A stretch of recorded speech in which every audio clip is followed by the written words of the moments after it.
I'm a respiratory therapist, and I also am a respiratory therapy coach. And I have worked in many different places, and I want to go over one of these locations called Mercy One Durable Medical Equipment. This applies to probably most Mercy One's DME respiratory therapy type of jobs, and I'm going to kind of walk you through what it takes to do a CPAP setup. My goal is to hopefully have given you the knowledge and the practical tools to be able to be effective in your patient education and patient presentation. First thing you want to do is verify the patient's information. This is usually found under Brightree. So you're going to have a Brightree access as well as have an AirView access. Most importantly is having Brightree access.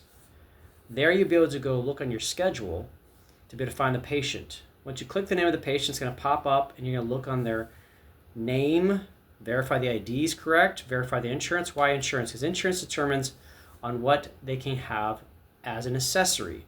So for example, if the insurance is like Medicaid-like systems, MCO, WellMed, those type of systems, they don't cover a lot of medical equipment. They only want the minimum amount of supplies provided.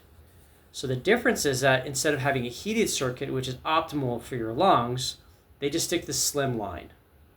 Doesn't mean it's just because insurance covers it does not mean it's what your lungs actually need. So you know the benefit of a heated circuit. It helps control the particle size and also helps encourage the mucosa to stay actively moving in your body instead of staying dry, and requires less humidity in your machine. But this is what you have to deal with when it comes to insurance, is some will cover it and some won't. And so the patient will have to pay out of pocket if they want the heated circuit, and not all patients are willing to do that. Next, you have to verify the actual order. So the order itself is either done under your documents section, which is most section, or you might even find it under the notes section in the order. So there's an order for the items, and there's an actual documents section in the Brightree. So in the Brightree documents, you either see it under prescription, but at Mercy One, they have it under setup. In that area, you're going to look for CPAP order, and they're going to pop it up. It's going to show the AHI, the patient's name. It's going to show the prescription that they ordered and the doctor's name. The prescription will help you determine right away what kind of machine you're using. Sometimes you'll see in the schedule like, hey, it's going to be a CPAP mode instead of a BiPAP mode. But verify that schedule will help you. I'll give you an example. I saw an order and it says AHI of 9.3, patient's name was Joe, and the order was CPAP Auto 5 to 10. So from that interpretation, I recognize that's their apnea hypopnea index. This is their name, and this is the order. And this order determines the mode I use. I'm going to use an auto mode. Now, if it's a woman, I use auto her, because in ResMed I can do that. Let's say a different order. It shows AHI of 27. The patient's name is Joanne, and the order is a 12 over 6 and 18 over 15. What this is basically saying is a high IPAP, low EPAP pressure support. What you're going to do is take the low IPAP, which is the 12, and the high IPAP, and subtract the difference. Same thing with the low EPAP and the high EPAP, and subtract the difference, and the average of them, the average of the two is your pressure support. So you're going to put down the high IPAP, the low EPAP, and then the average of the two goes as your pressure support. And then you adjust everything else based upon your preferences. I like to have a standard medium trigger, but have a cycling of low cycle between the highs and lows to make it more comfortable for the patient. After you make sure that's all corrected, you grab your supplies. You make sure everything's adequately supplied. You get what you need. You're going to need tubing. You're going to need your filters. It includes a plug, machine, and humidified chamber. Now when the patient arrives, you're going to go over the sleep study with them. If they had a home sleep study, you're just going to basically ask them how to go. What are your symptoms? What have you noticed over time that's affecting your breathing? And how does it affect you? If they did the more advanced sleep study, you'll kind of explain the basics of what they did. The EEG is a brain scan so they can measure your REM sleep and check out if there's essential sleep apnea. They're also wearing a band across your chest to see what your actual respiratory rates are. And if you're not breathing at all, that's showing central sleep apnea. Now the next and the most challenging part is the mask. Everyone's different. Everyone has specific shapes in their face. For example, some people have thin faces, like mine. Some people have round faces. Some people have broad faces. Some people have big noses or tiny noses, little holes. That all makes a difference in what you're going to use. There is no one mask per person. There are companies that claim they can scan the face and have the right mask for them. This is very challenging to do when you don't actually try it on their face. So you have to ask these specific questions. This is my recommendation. First things first. Ask them if they've had a mask before. If they had, that does help draw you into a experiential decision making. If they have no experience at all, you basically ask them these first few questions. Do you want a mask that's above your nose or below your nose? If they say that's a first step, next, if they say, for example, I want it above my nose, do you want it over your mouth or just your nose? Well, I want it over my mouth. You already know the answer. Well, they say I want it over my nose and under. I want it over my nose and over my mouth. Got it. You got an answer there. Now that you have that information, with a nose mask and for some full face masks, you can then ask, do you want to connect from the top or in front? You see how I'm narrowing things down here? So let's say, for example, they want the nose one under the nose. They want to attach from the top, but they don't like them. They don't want the mask to leak in their face. They like to toss around a lot. So what you can do is for people who toss around a lot and don't want anything in front of their face, that's why they invented the top connection. But if people are uncomfortable with that, they have the front connection. It's all about personal preference. So when it comes to masks, there is not one mask for one person. Some women don't like masks to pull their hair. So that's something to be aware of. That's why you can have mask headgear covers that are very helpful, especially if they have the silicone masks. And also to be aware that there are certain masks that have certain headgear sizes. So for example, ResMed makes a specific size for women. Very good to be aware of, because if you just can't get it right secure, it's not going to hold in place. Now we're going to describe the function of the machine and its purpose. So the purpose of the machine is to provide you quality inhalations and relaxed exhalations all the way to your lungs to provide you that excellent 20% oxygen. We're trying to fill up those alveoli so that they can spread throughout your whole body and increase oxygen through your bloodstream and help you with all the cardiovascular, brain, kidney support you need. Now, the vision of the machine is that you're going to use this each night, or when you're awake sometimes, if you need to get used to it, to eventually it becomes a habit and part of your process. It takes about 3 months to really get used to it. And the goal is to be grateful for this tool because it's making a difference in your life and you can live the life you want. We all want more energy. We all want more focus. We all want to be able to pursue our love and desires of creativity. So the key 4 things to lungs health is nasal breathing. That's why I always promote nasal breathing, especially even if you have a mask that covers your mouth and your nose. Nasal breathing is still optimal breathing. Now, some pressures, you just can't do that. For example, if your pressure is above 12, for some people, you need to wear a full face mask because the leaking. It's so much pressure it leaks. Or your BiPAP, where it's just constantly up and down, depending upon the pressure. Let's say your BiPAP is 10 and 5. It's livable. Or even 12 and 8. That's very livable with a nose mask. But once you get above 12 is when you really start to recognize the stenting of your nasal airway gets really uncomfortable. And so next is, remember, in the 4 key things to your lung health is being toxic free. CPAP is a tool, but not the only one. Decreasing toxins like smoking, vaping, harsh cleaning chemicals.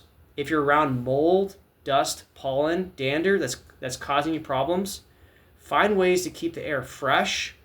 Take stuff to help build your immune system up. Take your vitamin D, K2, magnesium glycinate, your vitamin C, your garlic oil to help support your body. Next is nutrients. What kind of nutrients are you eating? And then is mindful breathing. Mindful breathing is so important. Taking the time to relax your jaw, close your lips, put the tip of your tongue, the back of your top teeth, and just breathe in slowly.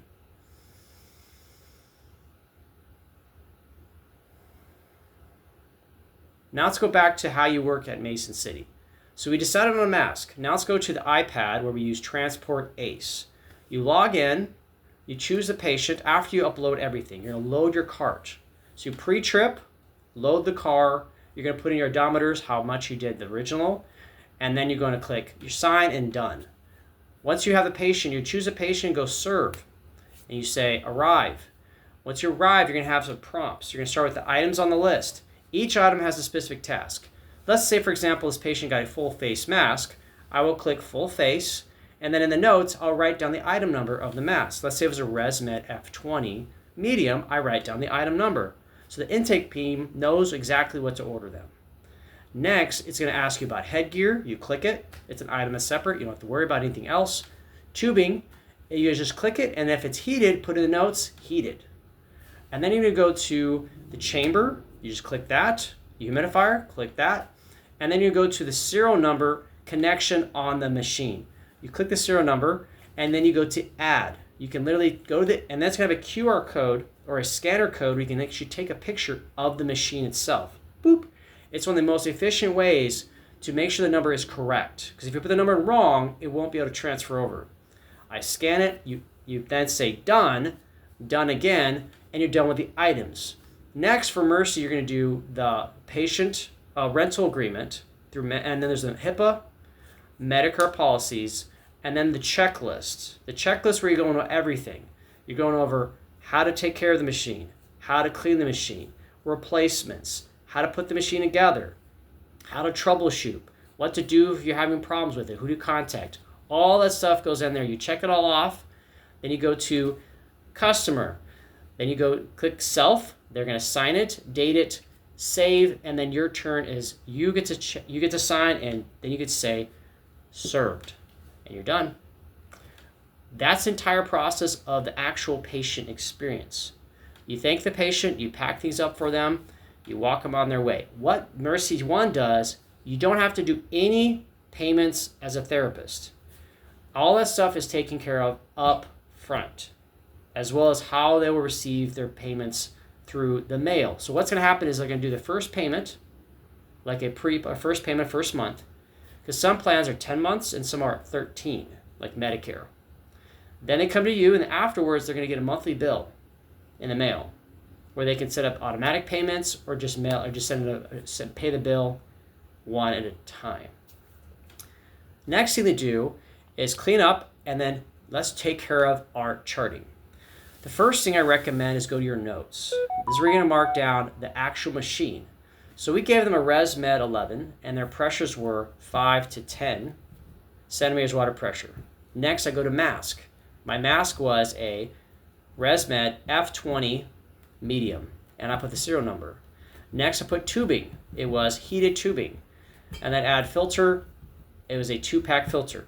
It's basically giving the heads a full perspective on what was needed for this patient. The intake team is one thing, but the outtake team, they need all the information before they can bill their insurance. So you have a very clear note is all they care about. And then you can add a little extra note on there, educated, patient knows how to use the machine, follow commands.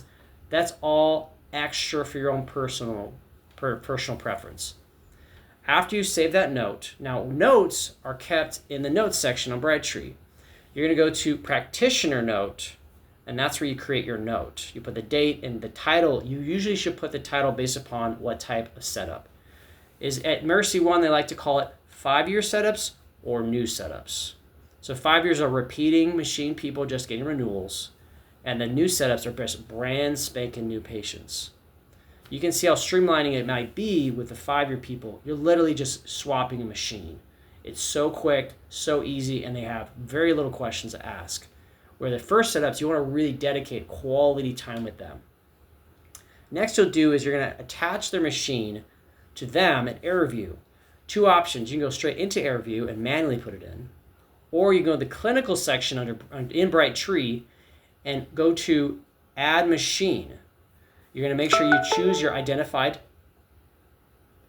yourself. So you are the practitioner. So find your practitioner and then go to Add Machine on the top right corner. If that doesn't work, let's say they already have one from ResMed, it's an AirView, you can go to their items, their order, go to items, and under there you go find the item itself, click the item, and make sure the serial number is attached. If it's attached, click Save, and it might auto-populate. Do you want to switch the machine on this patient because they're already pre-registered? You then go to ResMed 11 machine on the prompt, and then click OK. That's 2 ways to do the same thing, and if that doesn't work, make sure you have the serial number written down and then out of an AirView. If you can't find the serial number, there's a way to do it. You go to Brightree,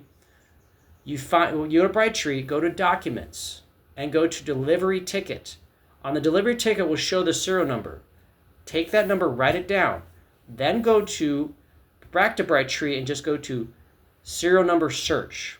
Under Serial Number Search, you just write the serial number, and then it's going to give you the 3-digit code number.